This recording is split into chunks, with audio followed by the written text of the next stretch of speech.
Thank you. I have a question for the gentleman who gave us a presentation on helicopters. The question is, why would you mess around with 4 rotors? Why don't you think about just 1 rotor? Maybe you could have 4 blades on it, and it will be much easier to manage just 1 rotor rather than 4 at different places so far away from the center, and the structure was so difficult. And the other thing is, did you calculate the lift for those kind of blades, that what length or width will be optimum to give you the maximum lift? Because I see that your aspect ratio is very high, which is only for high speed and high altitude things, where the air is very thin. But you are always close to ground within a meter or so. Why would you choose slow rotating, high ratio of the width and the length, and not use just 4 and only 1 rotor rather than 4 rotors? So we thought about it. We had a number of simulated cases for 1, 3, 4 rotors, counter-rotating props, and so on.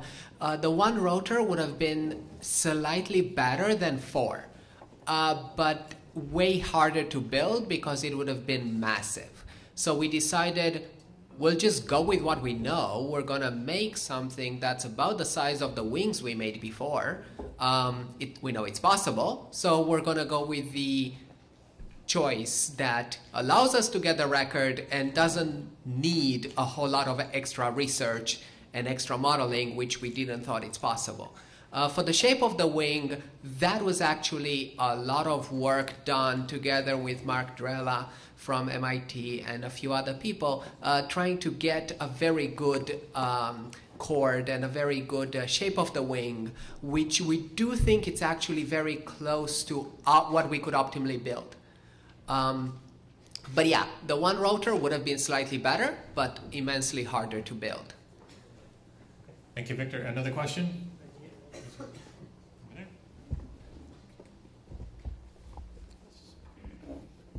Find the optimal room to get to each person. Hi, this is a question to Milicia, Victor, and Milimar. First of all, Milimar, thank you very much for your creative activity.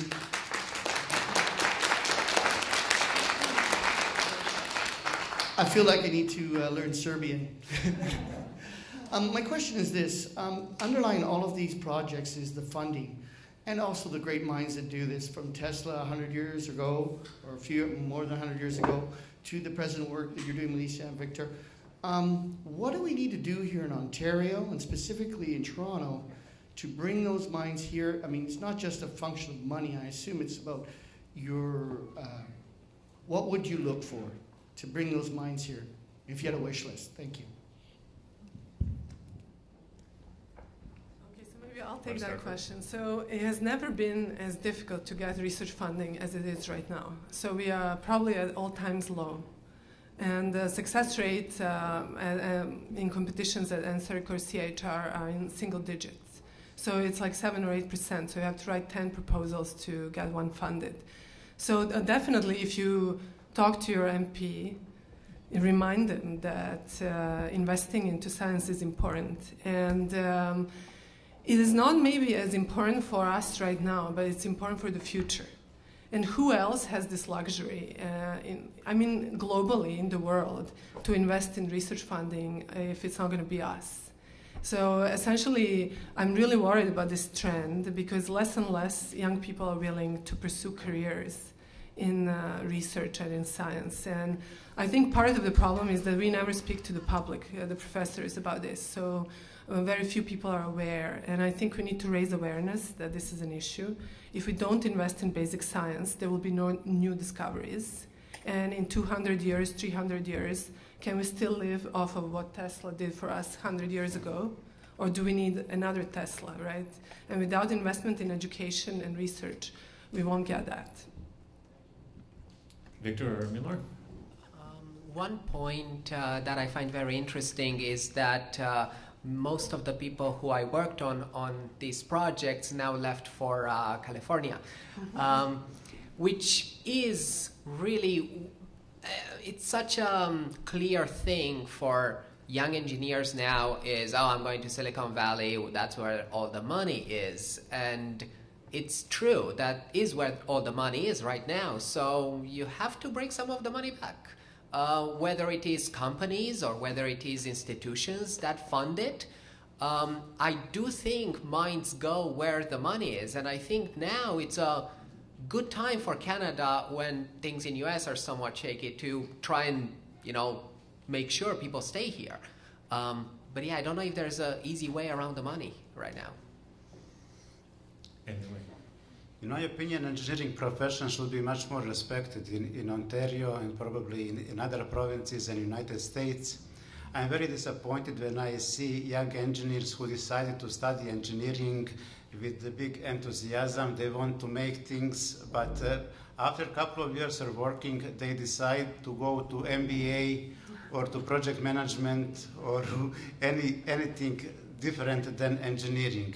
Somehow I see, let's say, in a company where I work, that there are many seniors, design engineers, and a lot of junior project managers and people with MBA who leave the company and go in business.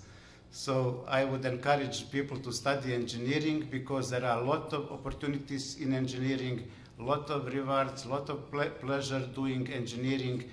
It's not only business, believe me. Okay, thank you. Next question here. Thank you. Milomir, you talked a lot about Nikola Tesla and what he has done from a historical perspective.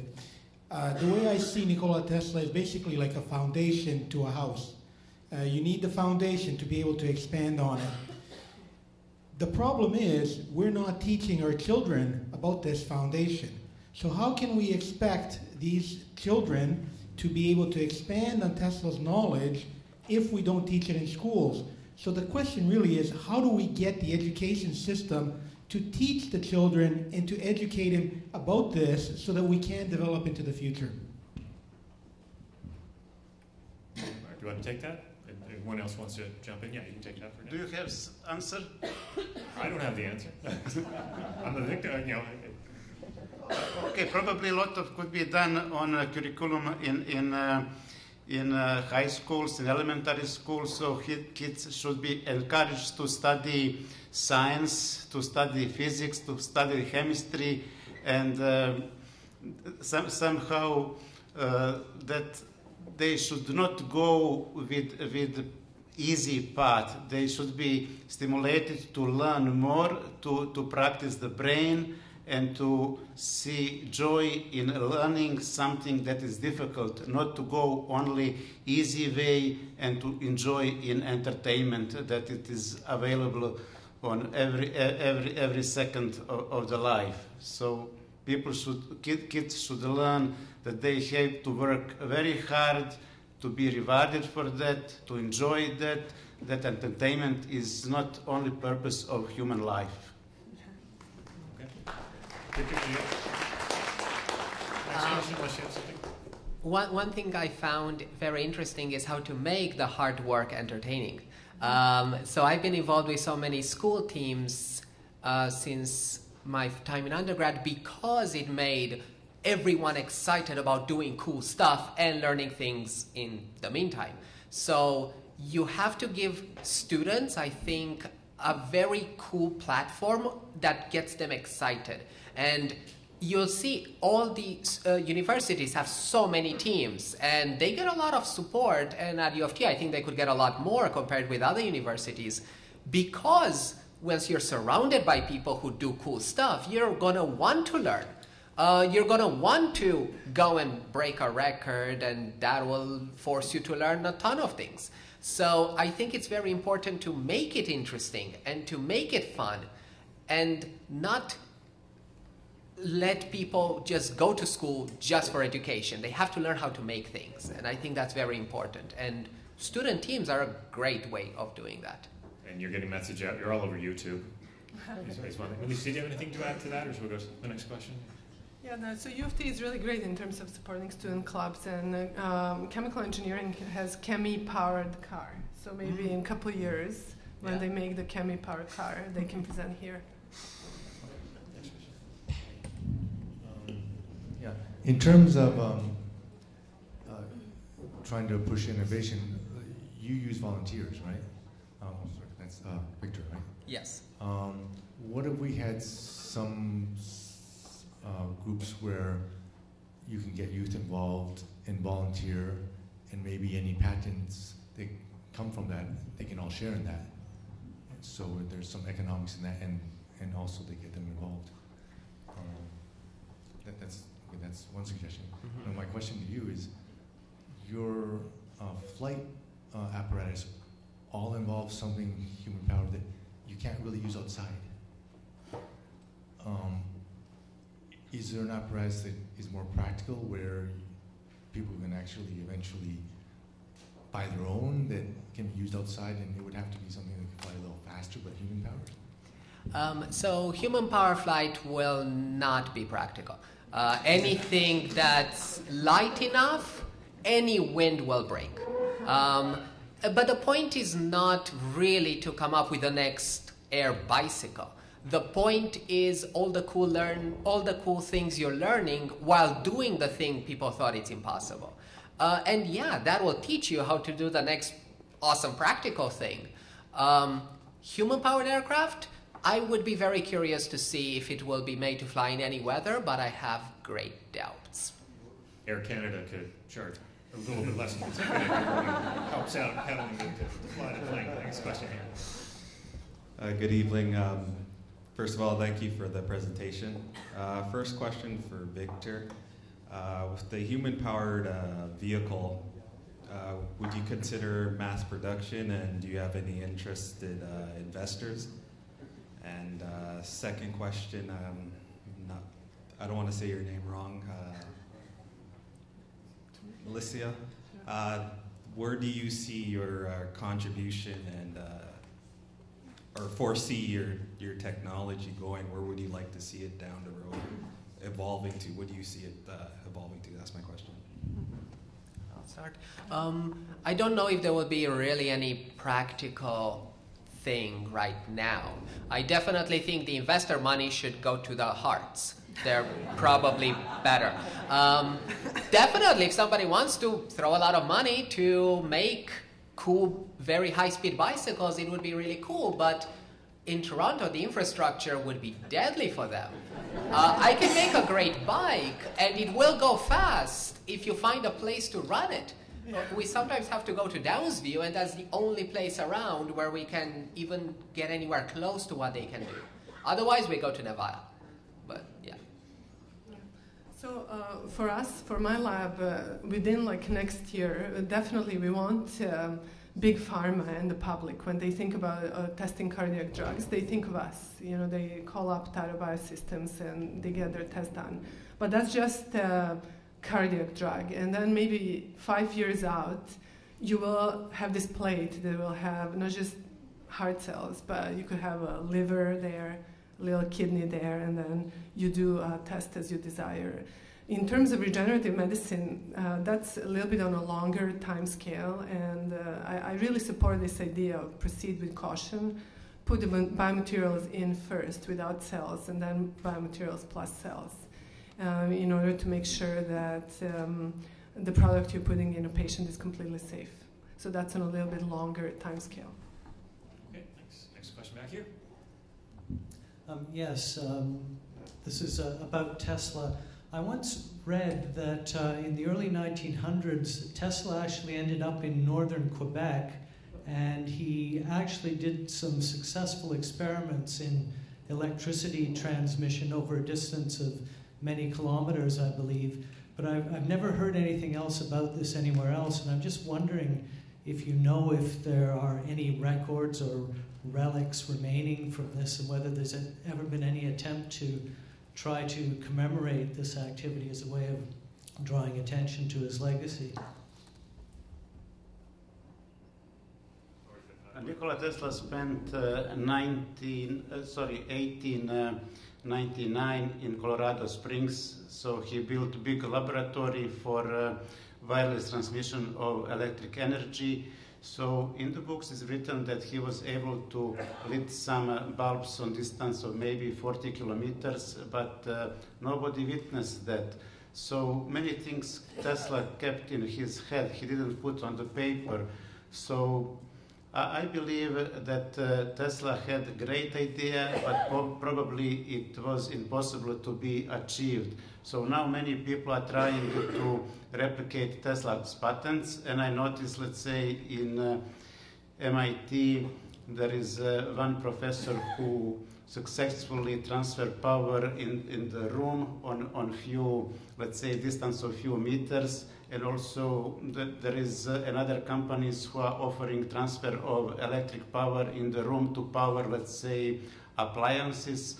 But in my opinion, we have a lot of electromagnetic fields caused by telephones. We don't need something new to may have impact on our health. So there are a lot of myths about Tesla, what he did, what he achieved, and I like to talk mostly about real achievements of Nikola Tesla in the field of electricity and wireless communications.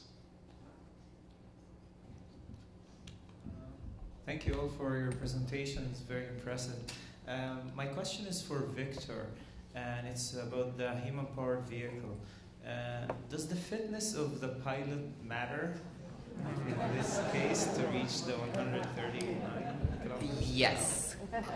I am very slow. I was able to fly the helicopter for about 10 seconds before being totally drained.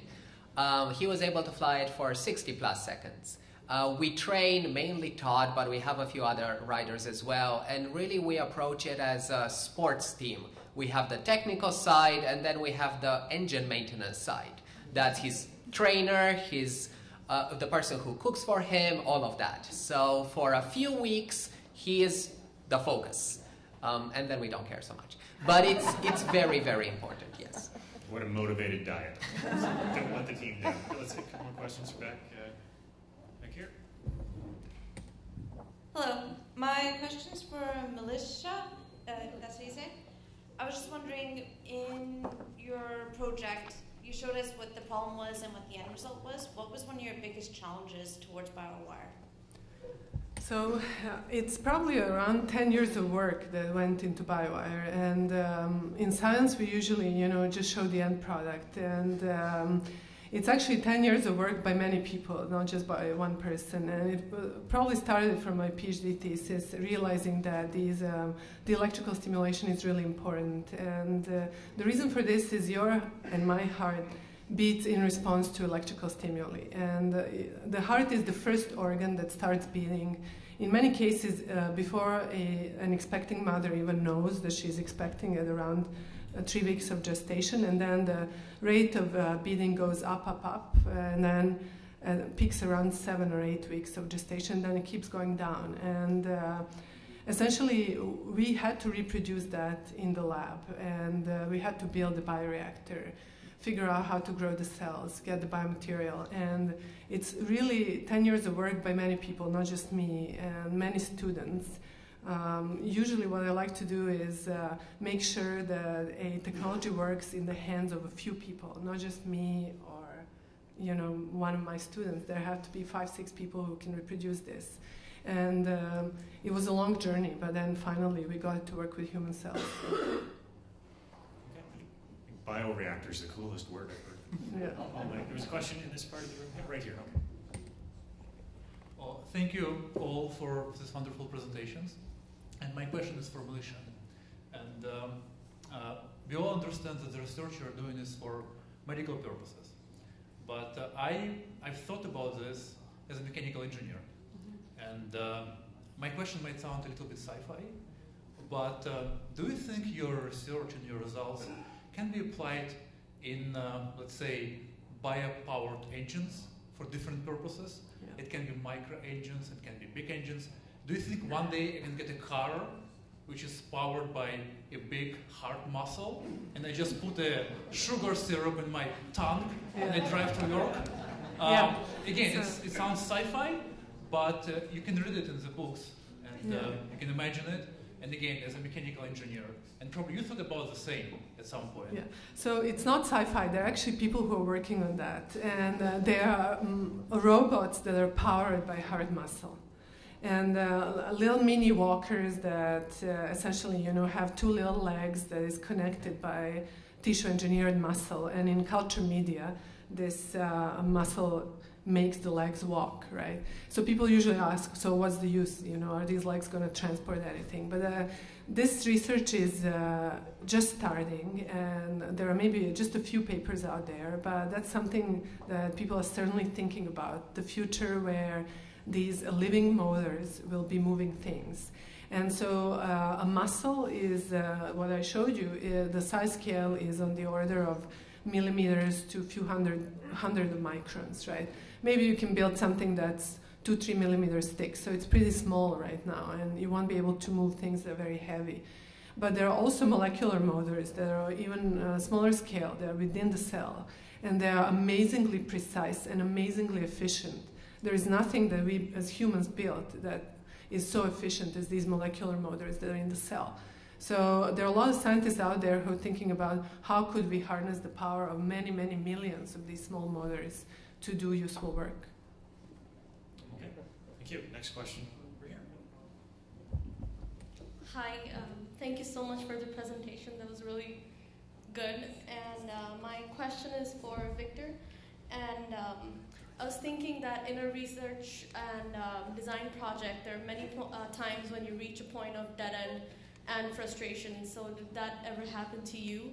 And if it did, then what was your way out of it? So that happened a lot on pretty much every single project.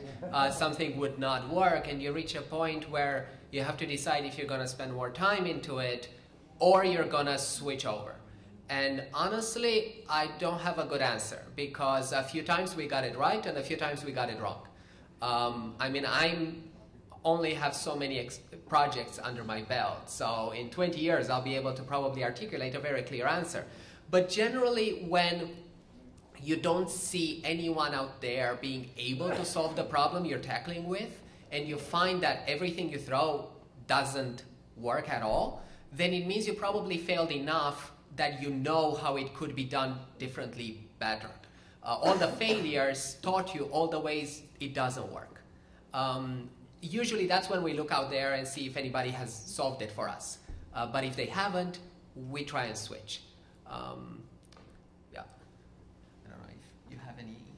Next question was right. Hello. My question is with regard to Tesla, but it's really for anyone on the stage. How do you categorize a very intelligent guy like him, who was clearly an inventor? Was he a scientist? Was he an engineer? Or was he a gifted amateur? And then further on that, what was his education? Did he ever finish school?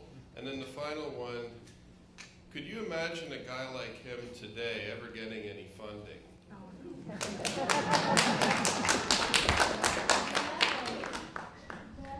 As I said in my presentation, Nikola Tesla didn't graduate Polytechnic University in Graz. Then he went to Prague to continue his studies, but he was taking only a few summer courses. Then his father passed away, so he didn't have any support. So answer is Tesla didn't graduate, Tesla didn't have a formal education, but I would say he was very gifted. He was a hard worker. I think it's very important somebody to be very hard worker. He was smart, and finally he gave so many patents, so many ideas, so much. He done so much at a time when other people didn't think about that. So he was doing stuff that is 100 years ahead of his time. And Tesla received many honorary PhD degrees from different universities all over the world. But could he get funding? for people who've filed applications for funding. It's very interesting question about finding. Somebody will ask why Tesla didn't provide much more, and answer is finding. So at that time, in the late 1900s and the beginning of 20th century, mostly inventors were funded by private companies, and they had to have something that is related with profit, with business. And also in United States and in Canada, many big projects are funded by government. At that time, Nikola Tesla didn't have some support from the government. Also, Tesla was a little bit type of the person who didn't want to work in big companies. So in big companies, let's say, he would have much more funding if he was working for Westinghouse or for General Electric, but he wanted to be independent investor. So that's what he was lacking, is funding.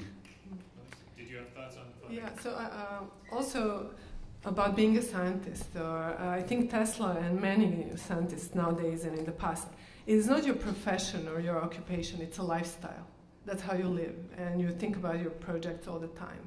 And so that's what I usually tell my students also. It's a lifestyle. It's going to be with you forever. You know, there is no retirement. And even when you retire, you're thinking about your science or when you're on vacation.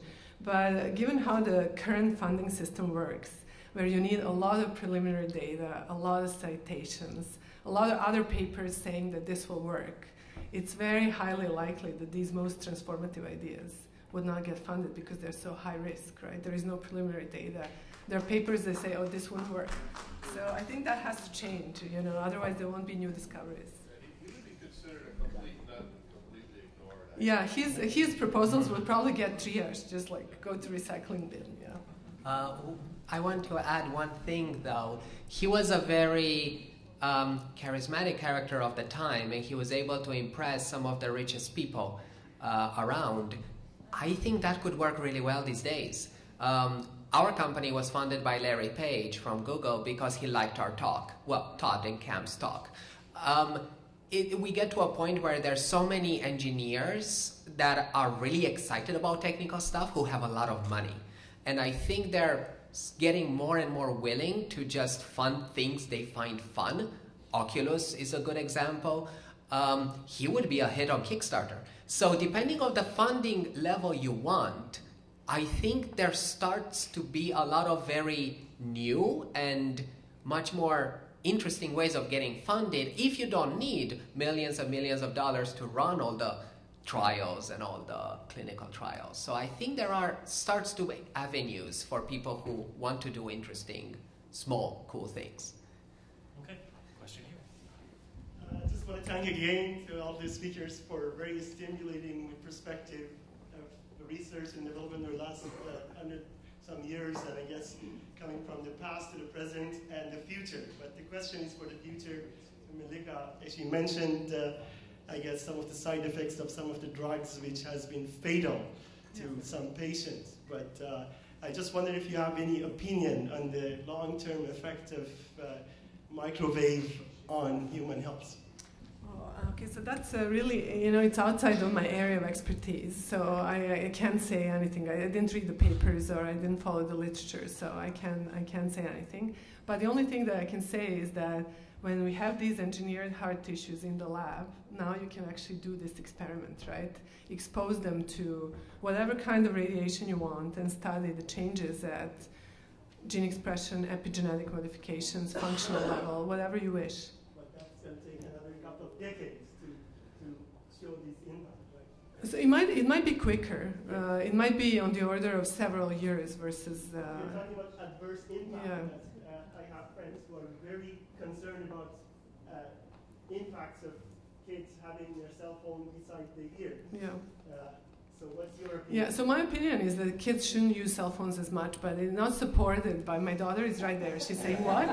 And it's not necessarily because I'm familiar with the effects of microwave radiation. I think human contact talking to a human person is very valuable, a lot more valuable than texting all the time or posting stuff on Instagram and Snapchat. I think I have time for one more question if there's anyone that has a final question to ask. Was that? Sorry. Right. Okay.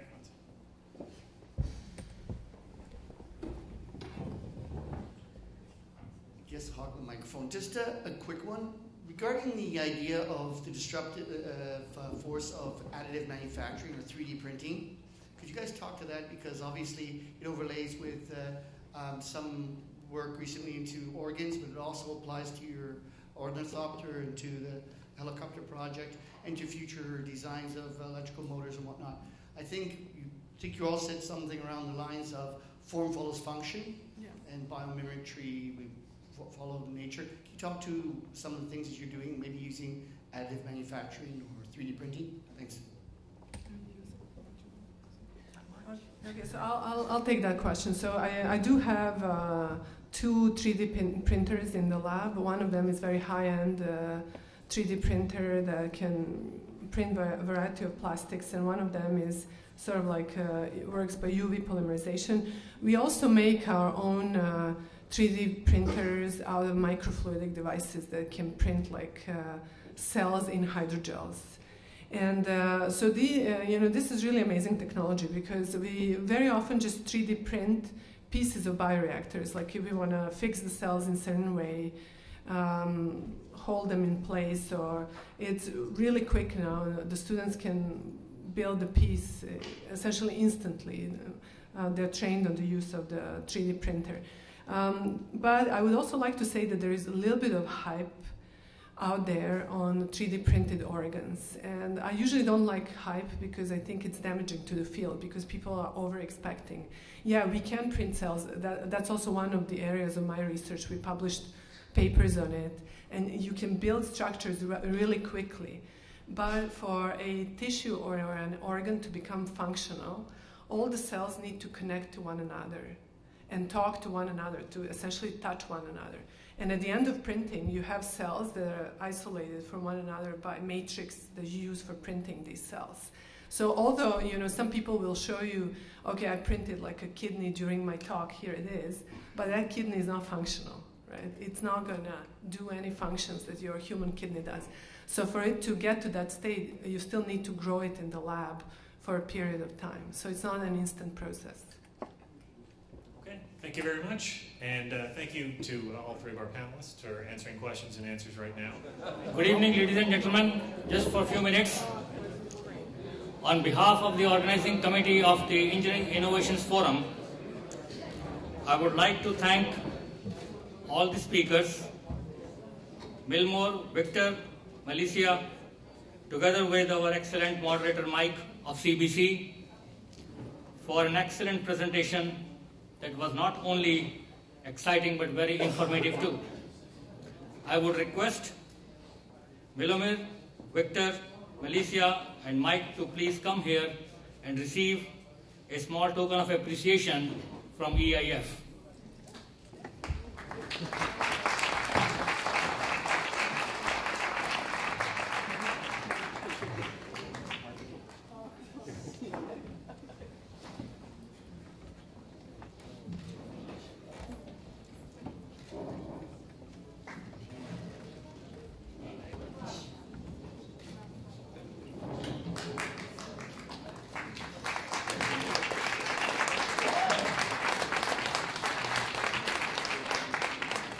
Ladies and gentlemen, our gratitude goes to all our sponsors and exhibitors. Without their support and participation, it would have been almost impossible to have this evening with such a great success. My thanks goes to all my members of the organizing committee who have not only volunteered their time, but have worked tirelessly for several months in planning, arranging, and executing this event to such a memorable standard, that too at a particularly new venue this year. May I ask all the committee members to please raise their hands? And a round of applause, please. Above all, I would like to thank you, the audience, who have showed up in such a great number this evening. Your presence is a proof of the pudding and encourages us to do even better and harder in the next sessions. Last but not the least, our thanks goes to Toronto Botanical Garden for providing us this venue with all their facilities and assistance in hosting this event for the first time, and that too flawless. This session is now officially adjourned.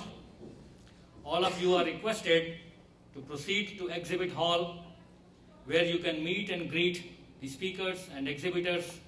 Have any more questions or want to be intimate with them, please be kind enough. Thank you once again. Drive home safe and good night.